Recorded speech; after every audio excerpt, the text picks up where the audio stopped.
Roddy Piper, Batista, Ultimate Warrior, DDP, The Rock, Frankie the Mobster, c'est bien beau tout ça, mais je sais à quoi vous pensez.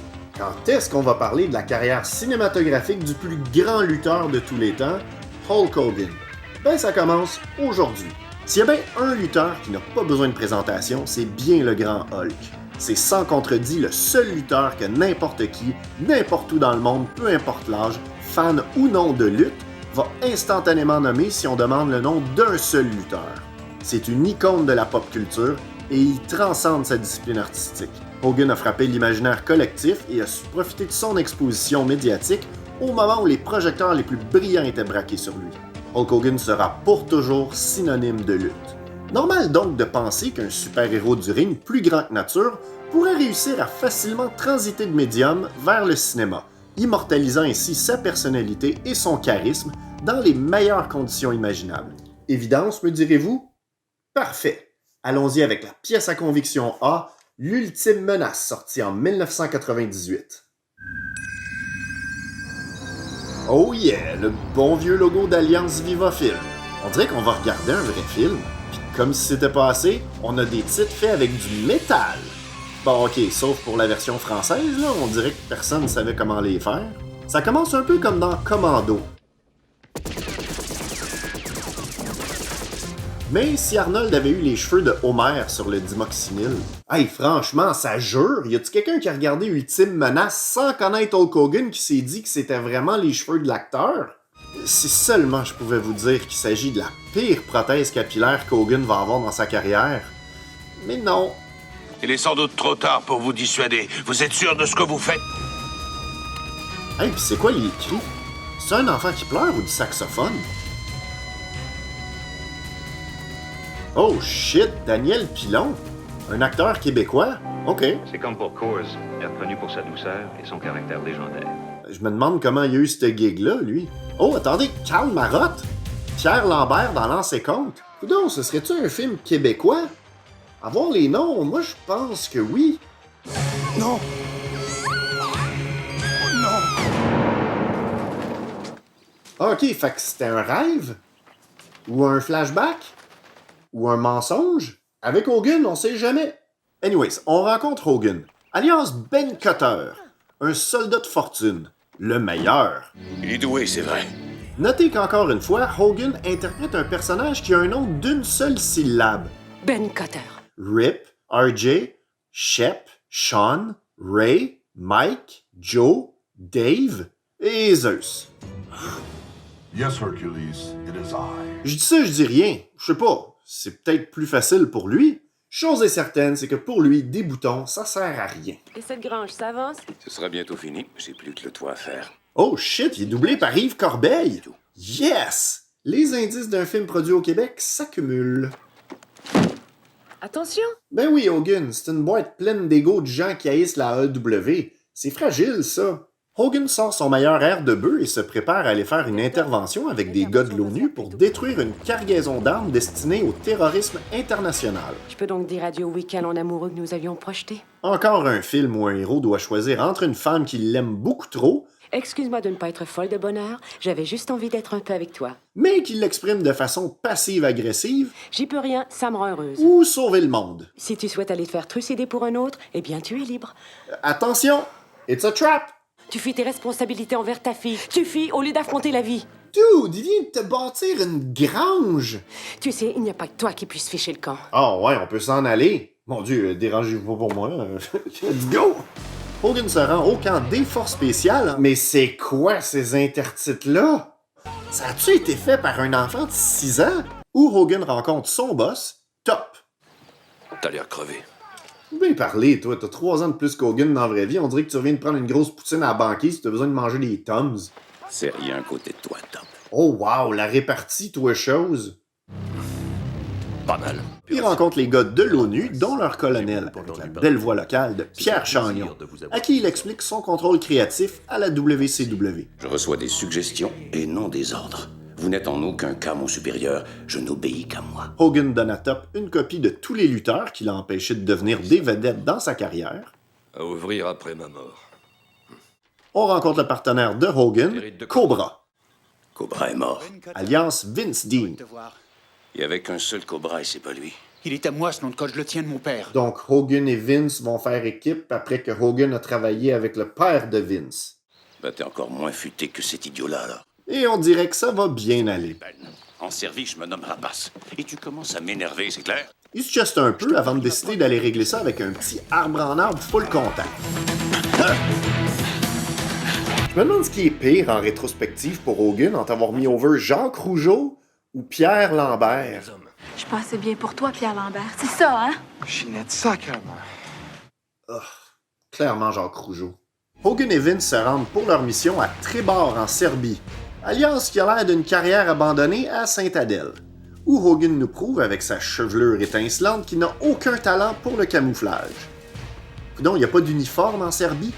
On a juste demandé aux figurants de s'habiller pour aller jouer au paintball? Ils doivent nettoyer la zone pour permettre aux gars de l'ONU de faire leur travail sans être armés. Je rappelle que les soldats des Nations Unies ne peuvent pas porter d'armes, c'est la règle. Ils vont tout faire pour demeurer subtils. Mais non, c'est une joke.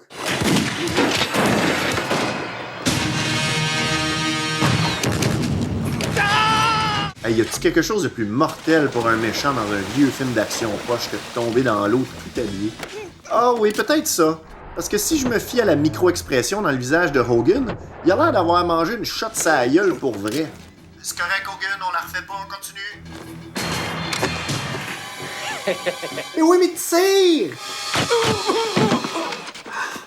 Hogan et Vince sécurisent les 30 millions en armes et l'ONU se pointe. Hogan a un mauvais pressentiment. Ces gars sont pas de l'ONU. Moi, je dis que c'est la tresse. Qu'est-ce que ça change? On sera payé. Allez, partons! Comme quand TDT voit son booking de la fin de semaine. Hogan décide qu'il en a assez. Je déteste qu'on me mente. Ça en prend un pour en reconnaître un autre, hein? J'ai un truc à vous demander. Hey! T'as rien demandé, finalement? On peut plus faire confiance à personne. Hogan décide de détruire le dépôt d'armes dans une scène qui a l'air montée par un blender.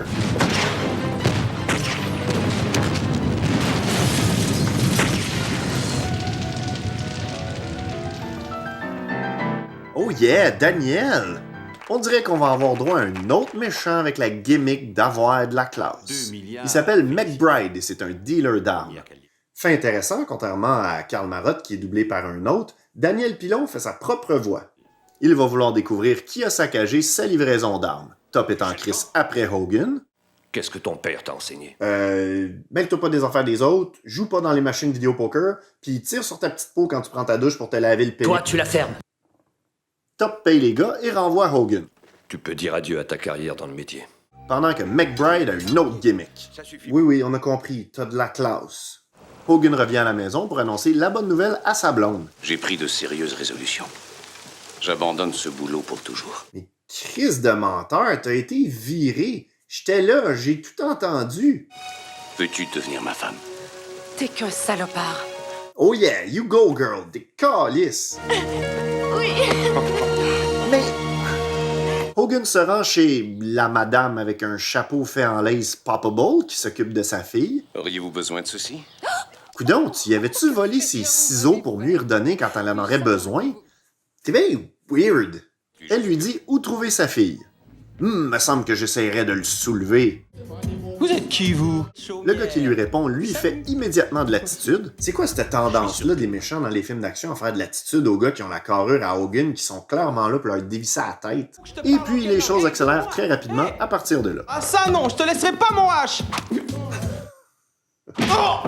Encore une gimmick, Daniel? Ah, Henri. Top va refuser de donner le nom des soldats qui ont bousillé ses armes. Pour ça. Il va bien le prendre. Sale con d'Irlandais de merde. Mais oui, mais tire au lieu de faire ton vieux raciste! Hogan arrive sur les lieux de travail de sa fille. Hey, c'est Lion d'Or, ça? Voici la fabuleuse Mary Kate! Hogan va regarder sa fille danser pendant que le public lui parle comme le monde en Beauce parle aux lutteuses féminines.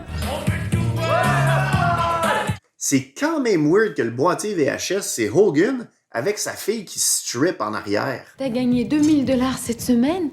Le monde est plein de vieux croulants trop riches et prêts à payer. Ça explique aussi les salons de cigares et le Parti conservateur. Je suis passé voir ma fille. Si t'emmerdes, tu n'as qu'à me le dire. Je lui casserai la tête. Ben oui, c'est ça. Mais Hogan va voir sa fille qui va faire un petit monologue féministe. Tu n'as absolument aucun droit de dire quoi que ce soit sur moi ou bien de critiquer ce que je fais dans la vie. Mais comme d'habitude, le machisme et le patriarcat vont devoir la sauver de la merde. Mary-Kate va accepter de faire un petit custom chez McBride pour ramasser un peu d'argent, qui lui la reconnaît de la pire façon possible au Lion d'Or. Arc! D'ailleurs, Daniel, faut qu'on parle de la hauteur de tes culottes. Merci, Jamie. Wow, mon boss est bien fin avec moi quand il y a de la visite. Hogan vient chercher sa fille, mais elle est déjà partie. C'est drôle, je savais pas qu'il y avait des fenêtres dans le Lion. Wow, Brutus the Barber Beefcake! Dans les faits, Beefcake est un grand ami de Hogan, et Hulk lui trouve toujours un petit rôle dans chacun de ses films. Si vous regardez un film de Hogan, c'est un peu comme jouer à Où est Charlie. Regarde derrière moi. Je regarderai pas derrière moi pour 1 million de billets. J'ai pas dit derrière toi, mais derrière moi. Mais qui a écrit ça? Yes, Pierre Lambert contre Brutus the Barber Beefcake. Beau rêve, ma poule. De retour chez McBride, il lui montre les objets qu'il utilise pour compenser ses problèmes érectiles. Savez-vous combien j'ai dû payer pour cet œuf? Plus d'1 million de dollars. Pis moi, je te parie 2 piastres que l'œuf finit pas le film. Et ça, qu'est-ce que c'est? Je trouve que c'est très original comme bijou. Clairement, c'est une clé USB remplie de porn, touche pas à ça. Ce n'est pas tout à fait un bijou, mais c'est une pièce inestimable. Définitivement une clé USB de porn. Qu'est-ce que... Après ce soir, ton père va vouloir me faire payer. C'est ça, résiste-moi. La résistance, c'est comme mettre du sucre sur des fraises. Je sais pas ce qui est pire entre le fait que t'allais la violer pour attirer l'attention de son père ou que tu mets du sucre sur tes fraises. Surtout si c'est des bonnes fraises du Québec. Hey, la moto dans le salon, va chier avec ton œuf à 1 million de dollars. Non! Jimmy, retrouve-la! Grouille-toi! Bon, là, mon boss me parle comme d'habitude. Je l'ai perdue. Elle s'est enfuie dans les bois. Cette petite conne. Mais c'est toi le con, esti d'épée, t'es censé connaître la propriété par cœur. Tu travailles là. Oh non, ma collection de blowbang. Vince et Hogan rappliquent dans la petite pénis mobile pour trouver Mary-Kate. Une arme redoutable. Ouais, mais Destro est capable de plier ça en deux. On vient de retrouver 2 morts dans ton appartement. Sans blague, fallait voir ce massacre, une vraie boucherie. Il y avait du sang un peu partout, c'était dégueulasse. Oh mais ta gueule, le comic relief. Ça m'a dégoûté des hamburgers pour le reste de mes jours. Les méchants leur tirent dessus et Dean vise le chauffeur dans une scène qui file juste pas normale.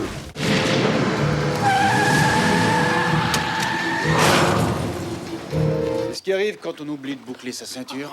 Oh, tout ça pour ça. Mary-Kate Blade et la police se pointent sur les lieux de l'accident.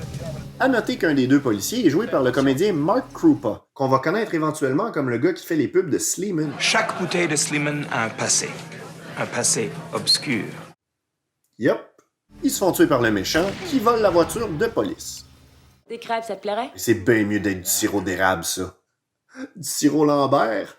Coudon, Hogan, tu portes-tu des affaires avec des manches, des fois? Je dois discuter avec Mary-Kate. Va te servir un peu de café. Ces temps-ci, j'essaie d'éviter la caféine. Ça me rend irritable. Je crois que je vais aller m'en faire. Mary-Kate sort la clé USB de porn et Hogan s'en fait une copie qu'il va tenter de les faire déchiffrer avant de découvrir Top à l'article de la mort.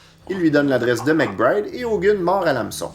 On assomme Hogan et c'est l'heure de la fameuse scène obligatoire du méchant qui raconte son plan au lieu de le tirer. Le trafic d'armes produit une circulation d'argent intensive. Ceci, par exemple, c'est le déboîteur. Alors qu'il lui montre littéralement comment il pourrait le tuer. Un coup et votre hanche se déboîte. Mais déboîte-la, sa hanche! Allô, Ben? Voyons, c'est quand même un gros risque d'assumer qui parle avant les afficheurs. Quel est ton film de lutteur préféré? Non, vous avez dû faire un faux numéro. Non, attendez. Est-ce qu'à chaque fois qu'il s'en va, t'es comme ça? Ouais. Alors pourquoi restes-tu? Gaslighting. Y a du nouveau? Qu'est-ce que tu faisais dehors?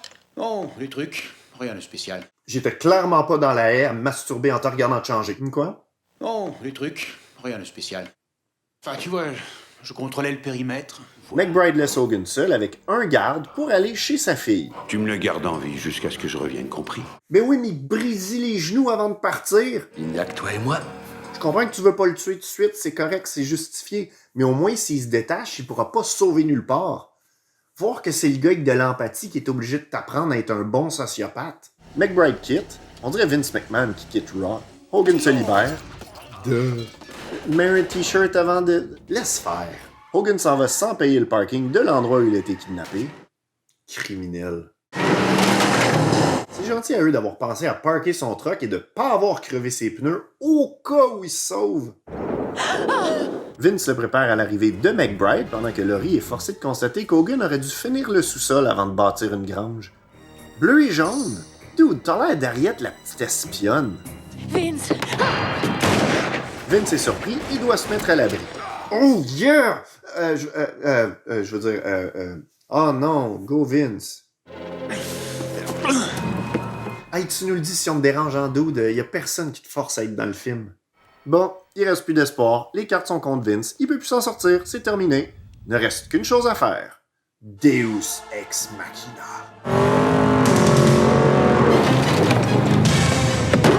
Un Deus Ex Machina, c'est quand un scénario paresseux ou de mauvaise qualité a tellement acculé ses personnages au coin du mur que seul un miracle inexplicable, parfaitement timé et illogique peut les sauver. Qu'est-ce qu'il fiche ici? Oui, c'est surtout pas comme si t'aurais pu très facilement éviter ça. Hogan rejoint Vince, puis se sauve dans les fourrés très à découvert pendant que Laurie redonne sa porn à McBride. Est-ce que c'est la seule copie? Vince, lui... Oh! Oh non! Non, Vince. Mais oui, mais tire-le, achève-le, finis-le, gaspille-en des balles. C'est le matos infini d'un trafiquant d'armes international, pas un extra fromage chez Subway. Wow! Nice! Ok, ruine pas le moment, ruine pas le moment, ruine pas le moment, ruine pas le moment. Qu'est-ce que je suis bon? Ah, tabarnak! L'Irlandais de merde revient d'aller chier et voit Mary-Kate entrer dans le garage. Mais oui, mais tire-la, elle a rien que tu veux. Mary-Kate met le pied sur un piège de son père pendant que Laurie est attachée pour être enfumée dans la maison. Comment les gars, vous pourriez rajouter un peu de hache par politesse. Hogan doit désactiver la mine. Mais non, c'est une joke. Il la désactive. Vous avez cru, hein? Rock se pointe et ne le tire pas. Mais voyons, c'est quoi le problème? Pourquoi tout le monde fait tout le monde prisonnier quand le but c'est juste de les tuer anyway? Ouais, ben ça commence à devenir une habitude, je trouve. Hey McBride, fais-moi pas croire que t'es riche avec du linge aussi mal ajusté. McBride tuera et Hogan se sauve. Encore. Il va recréer Rambo dans un sous-bois de Laval entre, j'imagine, 42 000 piqûres de maringouin. Il tue le gars qui ressemble à Eric Bischoff à la WCW avant de... Mais oui!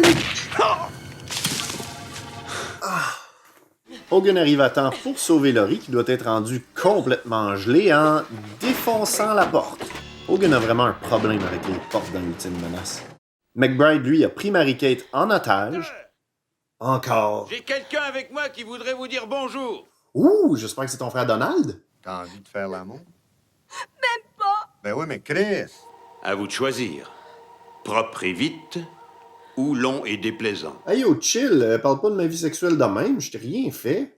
Mary-Kate déplace McBride sur la mine. On ne bouge plus. Ils crissent leur camp, laissant McBride à son sort. Oh, wait!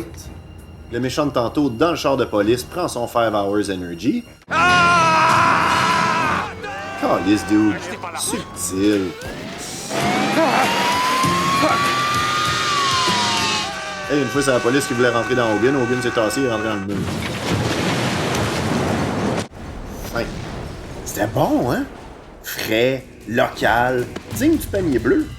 C'est un film produit ici par le duo Murray Shostak et Danny Rossner qui, même s'ils n'ont rien produit de mémorable, travaillent quand même au Québec et, dans le cas qui nous intéresse, à Montréal, avec des acteurs et des techniciens majoritairement québécois, mais probablement avec du capital étranger qui sert sûrement juste à de l'exemption d'impôts, comme beaucoup de films produits au Québec. 100 000 chacun. Même l'ayant droit est une compagnie à numéro au nom du producteur, Murray Shostak, enregistrée à Sainte-Adèle, qui est aussi l'adresse des écuries Good Time Stable. On pourrait ainsi dire que L'Ultime Menace est un film québécois. Il demeure extrêmement difficile à trouver ici, n'ayant sorti qu'en VHS. Tu peux m'en faire une copie? Oui, si tu veux. Éléphant, c'est à vous autres que je parle. Peut-être pensez à ça avant de numériser un autre film de Claude Jutras. Quel naïf! En Europe, c'est différent. Notre commando de Sainte-Adèle est déjà disponible en Blu-ray, mais ça me surprendrait qu'on y inclue le doublage avec Yves Corbeil. Ben, quelquefois, ça se passe comme ça. Leur perte. Fais pas le difficile. Il s'agit d'une deuxième collaboration sur 3 entre Hogan et le réalisateur canadien John Cassar, sorte de worker pour les séries télévisées américaines sans personnalité qui ne demandent pas trop d'efforts, avec exception peut-être pour la série 24. En date, c'est le dernier projet où Hogan tient la vedette principale, avant d'entrer dans sa phase de légende, où il devient ensuite une sorte de parodie un peu trop vieille de lui-même pour pouvoir mettre des projets entiers sur ses épaules. La chaîne a décidé de mettre fin à ce feuilleton. D'après les taux d'audience, les enfants ne croient plus aux héros. Et quand ça arrivait, c'est parce que c'est lui qui produisait. C'est en quelque sorte le dernier souffle de quelqu'un qui a refusé de vieillir et de s'adapter à son rôle changeant dans la culture, et au lieu d'évoluer avec et trouver sa place pour l'automne de sa carrière, il est simplement devenu de plus en plus quétaine, jusqu'à devenir une espèce de pièce muséale statique, n'ayant plus rien à offrir, en dehors peut-être d'être une curieuse fenêtre temporelle sur son époque. Aide-moi. Dans le cas d'Hogan, son importance sur la culture populaire et son domaine d'expertise, la lutte, est suffisant pour lui promettre une place d'icône effectivement immortelle dans l'histoire du patrimoine mondial. Mais une chose est certaine, Il ne me reste plus qu'à bâtir une nouvelle grange. c'est qu'en regardant Ultime Menace, on sait que c'est pas à cause de son cinéma. Ultimate Weapon n'a absolument rien d'une arme ultime, et la seule menace présente, c'est la coupe de cheveux d'Hulk Hogan.